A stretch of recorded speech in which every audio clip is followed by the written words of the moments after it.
Baik, terima kasih atas waktu yang diberikan kepada kelompok kami.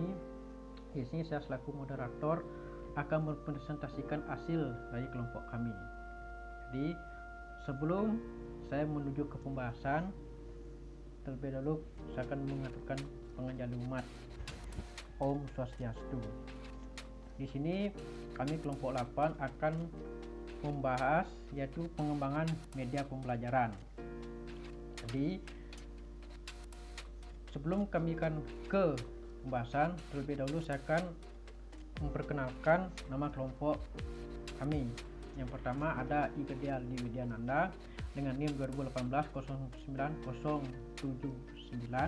Yang kedua ada Nikedut Egah Indah Permatasari dengan NIM 2018-09080. Yang ketiga ada Ekarina Boru Subakti dengan NIM 2018-09081. Yang keempat saya sendiri Made Rendia Pijasuna Pinatih dengan NIM 2018-09082.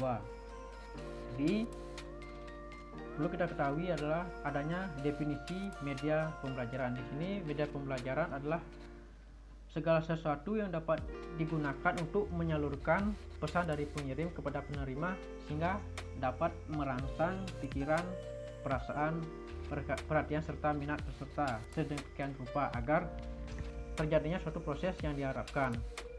Dan untuk itu ada pula tujuan dari penggunaan media pembelajaran yang dimana ada menghilangkan kebosanan, mengatasi keterbatasan objek, menarik perhatian dan minat, dan memperlancar proses pembelajaran. Jadi untuk itu saya akan melanjutkan kepada rekan saya ini. Baik, terima kasih atas waktu yang telah diberikan kepada saya. Di sini saya akan membawakan materi tentang konsep dasar media pembelajaran.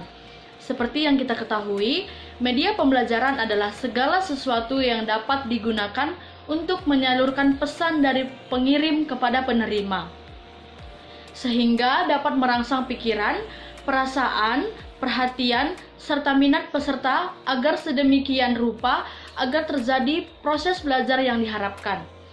Tujuan penggunaan media pembelajaran adalah 1. Menghilangkan kebosanan. 2. Menarik perhatian dan minat. 3. Mengatasi keterbatasan objek. 4. Memperlancar proses pembelajaran. Kedudukan media pembelajaran sangatlah penting dalam proses pembelajaran, di mana dapat memberikan konsep secara lengkap dan pemahaman semakin tajam terhadap pembelajaran. Bahkan media pembelajaran menempati urutan pertama yang perlu disiapkan sebagai bahan kajian dalam kegiatan belajar mengajar, sehingga dapat tercapai tujuan pembelajaran. Dalam menerapkan konsep pembelajaran, perlu adanya teori sebagai landasan dalam penggunaan konsep pembelajaran sebagai berikut. 1. Landasan filosofis. Siswa dihargai harkat kemanusiaannya dengan diberi kebebasan untuk menentukan pilihan, baik cara maupun alat belajar sesuai dengan kemampuannya. 2. Landasan psikologis.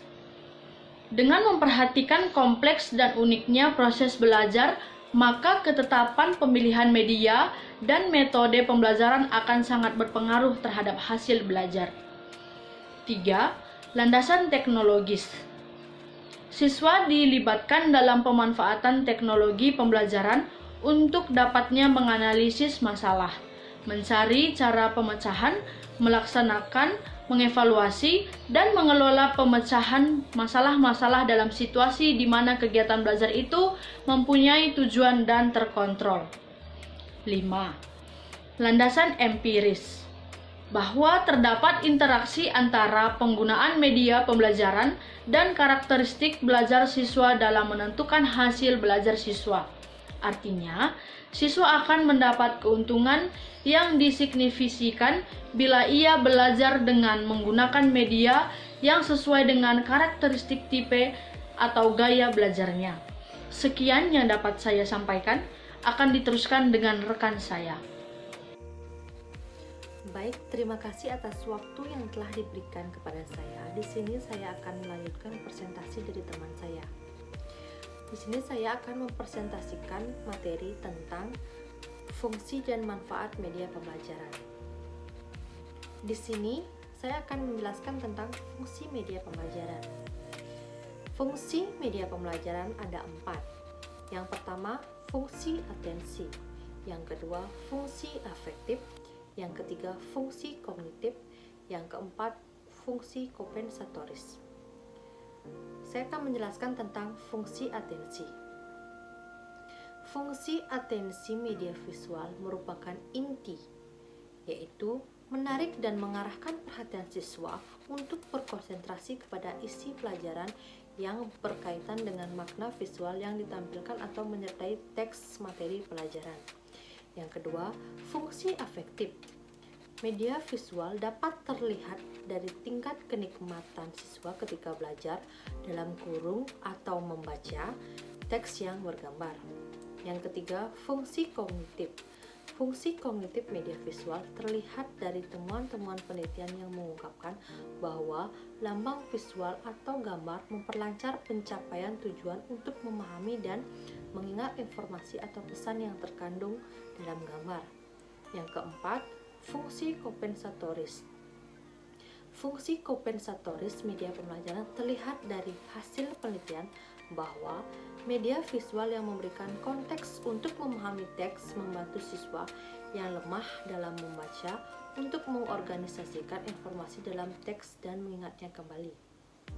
Kemudian, saya akan menjelaskan tentang manfaat media pembelajaran, yaitu ada 3. Yang pertama, 1. Menimbulkan kegairahan belajar. Yang kedua, memungkinkan interaksi yang lebih langsung antara anak didik dengan lingkungan dan kenyataan. Yang ketiga, memungkinkan anak didik belajar sendiri-sendiri menurut kemampuan dan minatnya. Baik, terima kasih. Sekian presentasi dari saya. Waktu dan tempat saya berikan kepada moderator.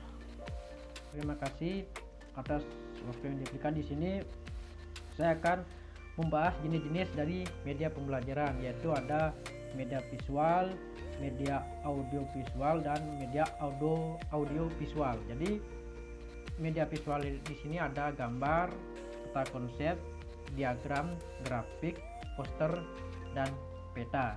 Dan ada juga media audio, yaitu alat bahasa, radio, alat perekam pita magnetik, dan ada media audio visual, yaitu televisi, video kaset, film bersuara, dan sound clip.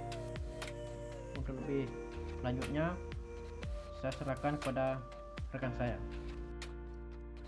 Baik, terima kasih atas waktu yang diberikan kepada saya. Di sini saya akan melanjutkan presentasi dari rekan saya mengenai prinsip pemilihan media pembelajaran yang harus diperhatikan oleh seorang guru saat memilih media pembelajaran yang akan dilaksanakan, yaitu yang pertama, efektivitas media pembelajaran.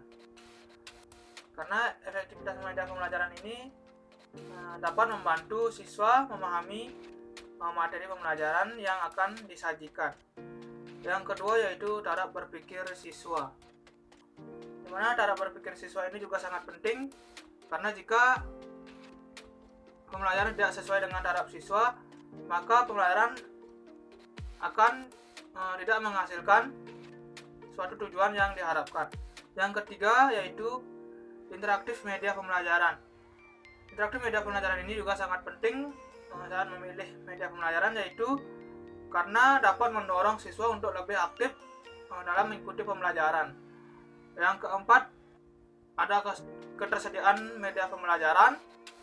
Yang kelima, ada minat siswa terhadap media pembelajaran. Yang keenam, ada kemampuan guru menggunakan media pembelajaran, di mana guru ini harus mengerti bagaimana cara menggunakan media pembelajaran yang efektif bagi siswa maupun bagi guru tersendiri. Yang ketujuh yaitu ada alokasi waktu. Dan kedelapan ada fleksibilitas atau kelenturan media pembelajaran.